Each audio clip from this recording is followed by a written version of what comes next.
మందిరంలో ప్రతిరోజు జరిగే కార్యక్రమంలో ఎవరో ఒకరు ఆధ్యాత్మిక విషయంపై ప్రసంగించడం జరిగేది. అప్పటికప్పుడు శివానంద స్వాములు వారు ఎవరినో ఒకరిని పిలిచి మాట్లాడమని చెప్పేవారు. అలా ఒకరోజు శ్రీధర్రావు ఒక అంశంపై మాట్లాడిన తరువాత ఏం జరిగిందో చూడండి.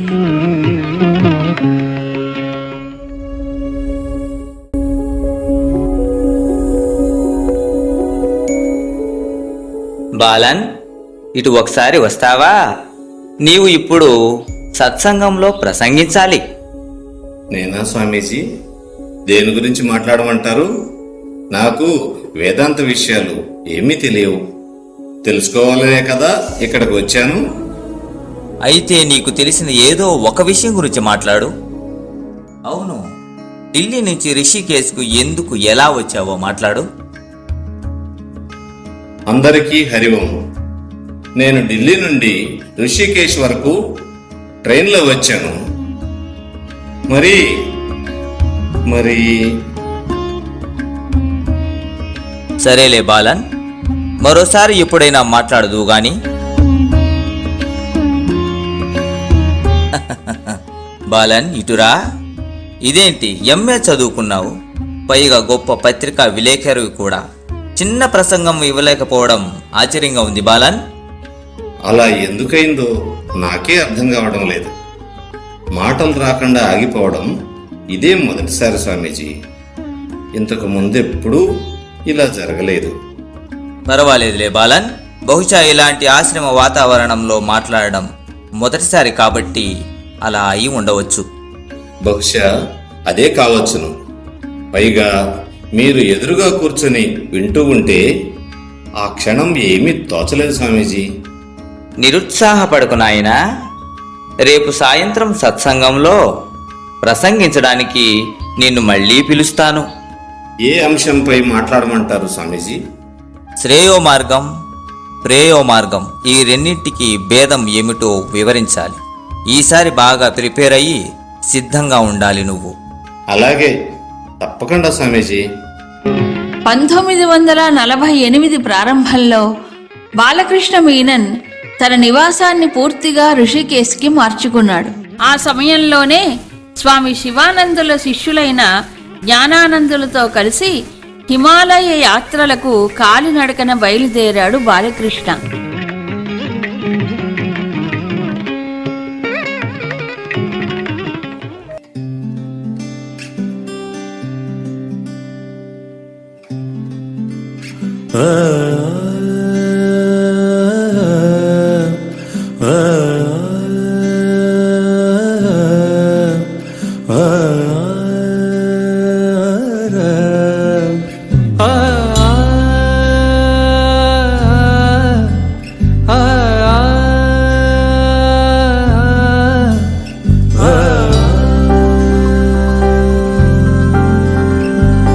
भगवती तव तीरे नीरमात्रशनोऽहं भगवती तव तीरे नीरमात्रशनोऽहं विगतविषयतृष्णा कृष्णमाराधयामि विगतविषयतृष्णा कृष्णमाराधयामि सकलकलुषभङ्गे स्वर्गसोपानसङ्गे सकलकलुषभङ्गे स्वर्गसोपानसङ्गे तरलतरतरङ्गे देवी गंगे प्रसीद प्रसीद प्रसीद प्रसीद नमामि गंगे नमामि गंगे नमामि गंगे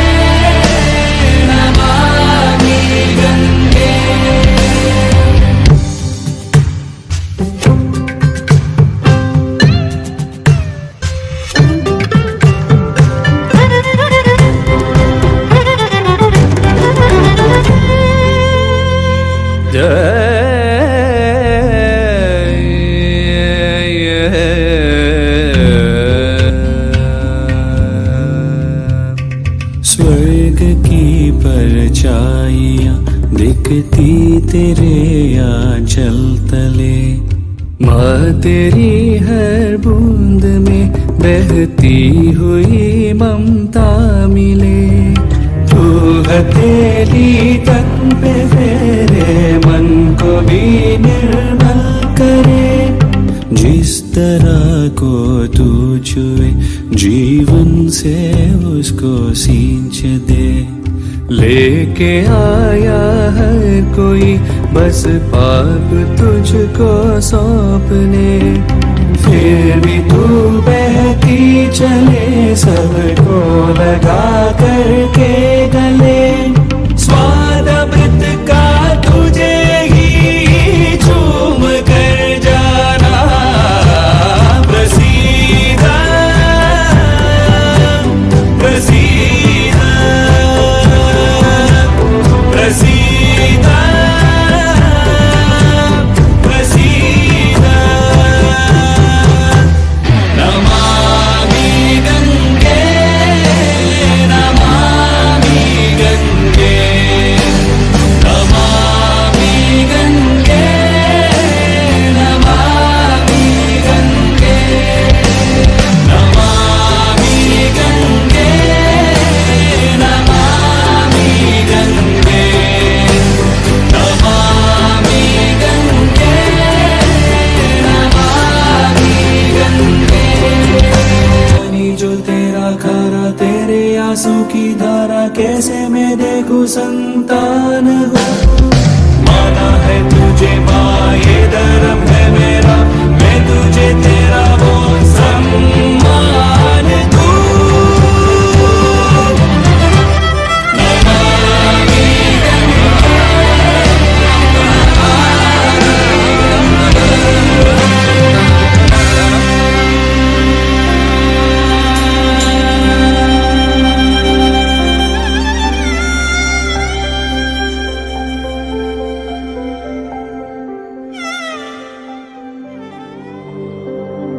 హిమాలయ యాత్రలలో మహాత్ముల సందర్శనం వల్ల బాలకృష్ణ హృదయాంతరంగంలో ధ్యానంలోని ప్రశాంత స్థితిని ఆనందాన్ని చవిచూడగలిగాడు. కానీ తాను పొందిన అనుభూతి అనంత సముద్రంలో ఒక బిందువు వంటిదేనని గుర్తించాడు. ఆగస్టులో యాత్రల నుండి తిరిగి వచ్చిన తరువాత మార్గదర్శనం కోసం స్వామి శివానందుల వారిని కలుసుకున్నాడు. బాలన్, తీర్థయాత్ర బాగా జరిగిందా? చాలా బాగుంది స్వామీజీ. కొంతమంది మహాత్ముల దర్శన భాగ్యం కూడా లభించింది. వారిలో ఒక సాధువును దర్శించిన తరువాత దేహాతీత స్థితి అంటే ఏమిటో ప్రత్యక్షంగా చూడగలిగాను. యాత్ర పొడుగునా నీ అంతరంగ సాధన కొనసాగిందా? మీ ఆశీర్వాదం వల్ల యాత్రలో నిరంతర స్మరణలో మనసు నిలపడానికి ప్రయత్నం జరిగింది. బదరీనాథ్లో దాదాపు 56 రోజులుండి పంచాక్షరి మంత్రం 6 లక్షల జపం పూర్తి చేయగలిగాను. చాలా సంతోషం బాలన్. ఇంకేమైనా అనుభవాలుంటే చెప్పు, సందేహించకు. శ్రీ రఘునాథ్ దాస్ అనే మహాత్ముని కలుసుకున్నప్పుడు వారు ఒక్క మాట కూడా మాట్లాడలేదు. వారి ఎదుట 10 నిమిషాల పాటు ప్రశాంత ధ్యానంలో కూర్చున్నాము. నీకేమనిపించిందప్పుడు? కాలం కదలకుండా ఆగిపోయిందా అని తోచింది. ఆ క్షణంలో ప్రపంచమంతా మాయమైనట్లు అనిపించింది. ధ్యానము సర్వసంగ పరిత్యాగమే నిజమైన జీవన పరమార్థమని నిర్ధారణ జరిగింది స్వామీజీ. ఇంతకు ముందు నేను చెప్పినట్లుగా నీవు సన్యాస దీక్ష తీసుకునే సమయం ఆసన్నమైంది. దీక్ష తీసుకునే ముందు నీ తండ్రి అనుమతి పొందవలసి ఉంటుంది సుమా. అలాగే మా నాన్నగారికి ఉత్తరం రాసి అనుమతి తీసుకుంటాను స్వామీజీ. బాలకృష్ణ వ్రాసిన ఉత్తరాన్ని చదివిన తండ్రి నిర్ఘాంతపోయాడు. విద్యార్థి దశలోనే విలాస జీవితానికి అలవాటు పడిన తన పుత్రుడు సన్యాసం తీసుకోబోతున్నాడని తెలిసి కుట్టన్ మీనన్ ఆశ్చర్యపోయాడు. కొంత బాధపడ్డాడు కూడా. చివరకు తన అంగీకారాన్ని తెలుపుతూ స్వామి శివానందుల వారికి జాబు వ్రాశారు.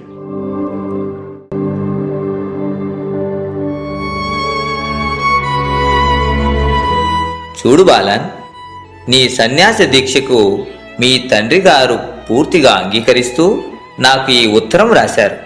ఇదిగో చదువు. రాబోయే శివరాత్రి పర్వదినాన నీకు సన్యాస దీక్షను ఇవ్వబోతున్నాను. చూడు బాలన్, నీవు సన్యాసం తీసుకునే ముందు గంగానదిలో మునిగి పవిత్ర స్నానం చేయాలి. మనస్సులో మిగిలి ఉన్న కాంక్షలను, ఉద్రేకాలను మరియు తలపులను వదిలివేయాలి. భూః సన్యస్తం మయా భువః సన్యస్తం మయా సువః సన్యస్తం మయా.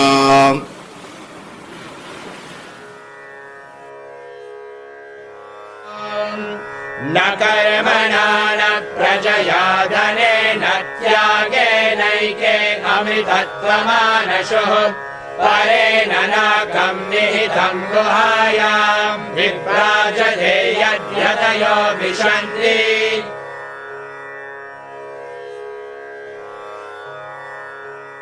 చూడు నాయనా, పూతంపల్లి బాలకృష్ణ మీనన్ అనే నీవు ఈ రోజు నుండి చిన్మయ ఆనంద సరస్వతిగా పిలువబడతావు.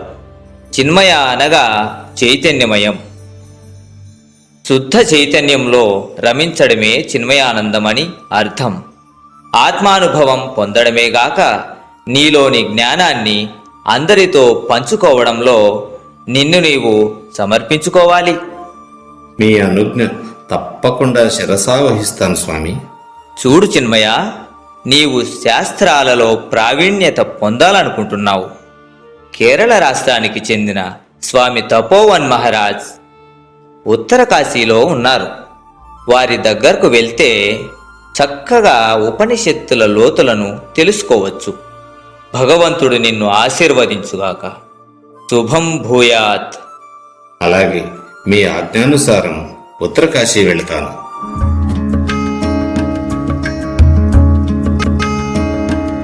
స్వామి తపోవనం వారు పేరుకు తగ్గట్లుగా తపస్సుకు ఆలవాలం. శ్రోత్రియులు మరియు బ్రహ్మనిష్ఠులు. వారు లౌకిక జీవనానికి బహుదూరంగా సదా ఏకాంత జీవనం సాగిస్తూ బ్రహ్మ విచారణలోనే రమిస్తూ సాధువులందరిలో మకుటాయమానంగా విరాజిల్లి హిమవద్ విభూతిగా ప్రసిద్ధి చెందారు. కానీ ఏ స్థాయిలోనున్నవారైనా తమను సమీపించినప్పుడు వారికి తగ్గట్లుగా జ్ఞానాన్ని అందించి తగిన సూచనలు ఇచ్చేవారు.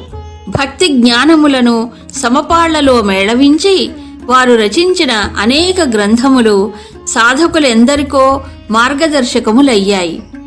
వారి దగ్గర జ్ఞానభిక్షను పొందిన సాధువులలో చాలామంది వివిధ ఆధ్యాత్మిక సంస్థలకు సారథ్యం వహించి లోకానికి గొప్ప సేవలను అందించారు. ఈ సాధు శిరోమణి సన్నిధిలో చిన్మయానందులు ఎలా శిక్షణ పొందారో చూద్దాం.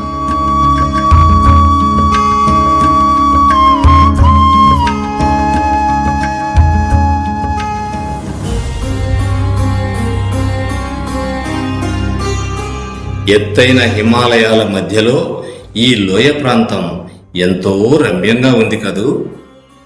మన పూర్వపు ఋషులు ఈ పుణ్యభూమిలోనే గొప్ప తపస్సులు చేసి ముక్తి పొందారు. అవును, నిజమే.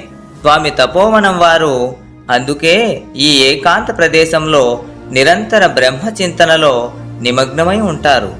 హరి ఓం స్వామీజీ. స్వామీజీ ఇంకా రాలేదే. బహుశా ధ్యానంలో ఉన్నారేమో. తొందరగా వస్తారు. పాఠాలు ఈరోజు మొదలు పెడతానన్నారు. ఎప్పుడు మొదలు పెడతారో ఏమో. రోజు మొదలు పెడతారేమో. ఏమిటి విశేషం? మీలో మీరు మాట్లాడుకుంటున్నారు. అదా, అది వేదాంత పాఠాలు ఎప్పుడు ప్రారంభమవుతాయోనని మాట్లాడుకుంటున్నాం స్వామీజీ. ఓ అదా, వచ్చే నెల గంగోత్రికి వెళ్ళిన తరువాత అక్కడ మొదలు పెడదాం. ఇక్కడే ప్రారంభిస్తారేమోనని అనుకున్నాం. మీరు ఇప్పటి వరకు నేర్చుకున్న విషయాలను గురించి బాగా చింతన చేయాలి. కొత్త అంశాలను అధ్యయనం చేయటానికి ముందు ఇలా మననం చేసుకోవడం ఎంతైనా అవసరం.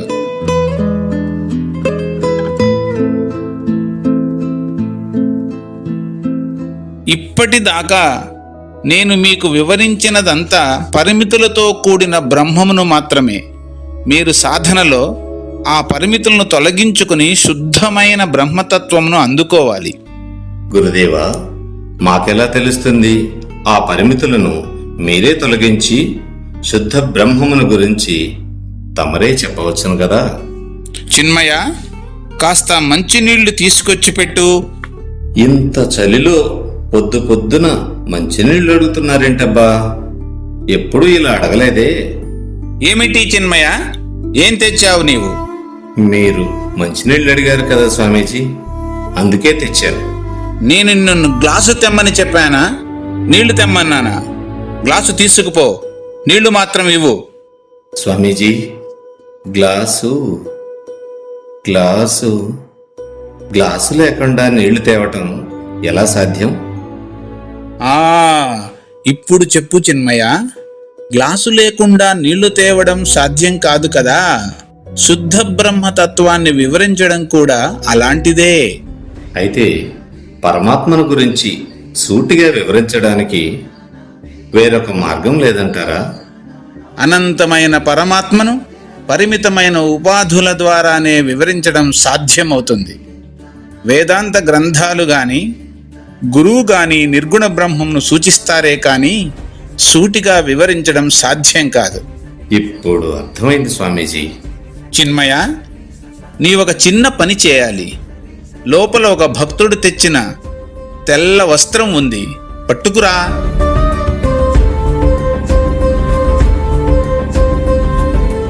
దీంట్లో మీరిద్దరూ చెరుకు ముక్కను తీసుకొని నాకు ఒక అంగరఖ కుట్టి తీసుకురండి.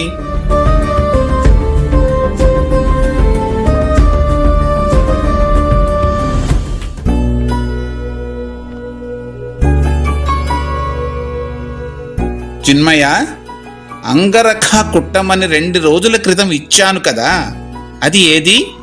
చూపించు. ఇదిగోండి స్వామీజీ, ఉతికి ఆరబెట్టి తీసుకుని వచ్చాను.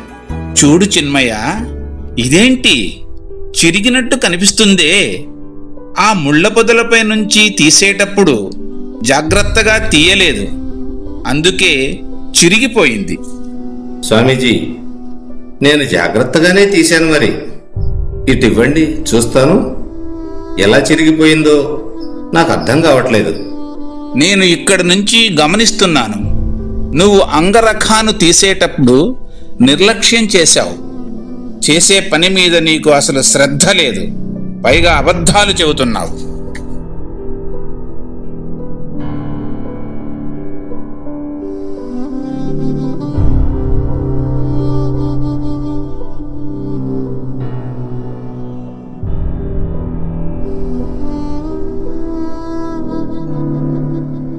ఇంత చిన్నదాని కోసం ఆయన ఇంత గొడవ చేయాలా?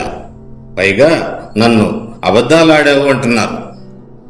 ఇక నాకు గురువు వద్దు, వేదాంత పాఠాలు వద్దు.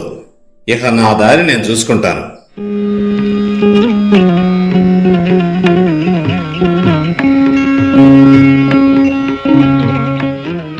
చూడు చిన్మయ, స్వామి తపోవనం వారు నిన్ను పరీక్షిస్తున్నారు. అది నీకు అర్థం కావడం లేదు నాయనా.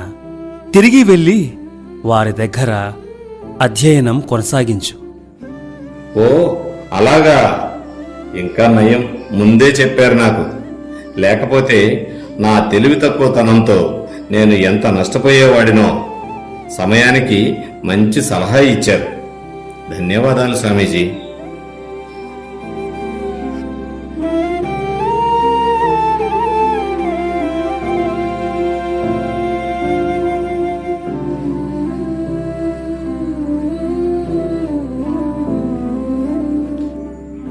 అబద్ధాల కోరు వచ్చావు. అవును గురుదేవా, అంతా అబద్ధమే. ఇప్పుడు స్ఫురించిందా? చూశావా, ఈ సృష్టి యావత్తు అసత్యమే. స్వప్నతుల్యమైన ఈ ప్రపంచంలోని ఒక చిన్న అసత్యాన్ని గురించి ఎందుకింత రాద్ధాంతం? బ్రహ్మమొక్కటే సత్యం. చరాచర జగత్తు మిథ్యారూపమే. జీవుని యొక్క నిజరూపము బ్రహ్మమే. ఈ సత్యం వేదాంతం ఢంకా మ్రోగించి చాటి చెప్తోంది.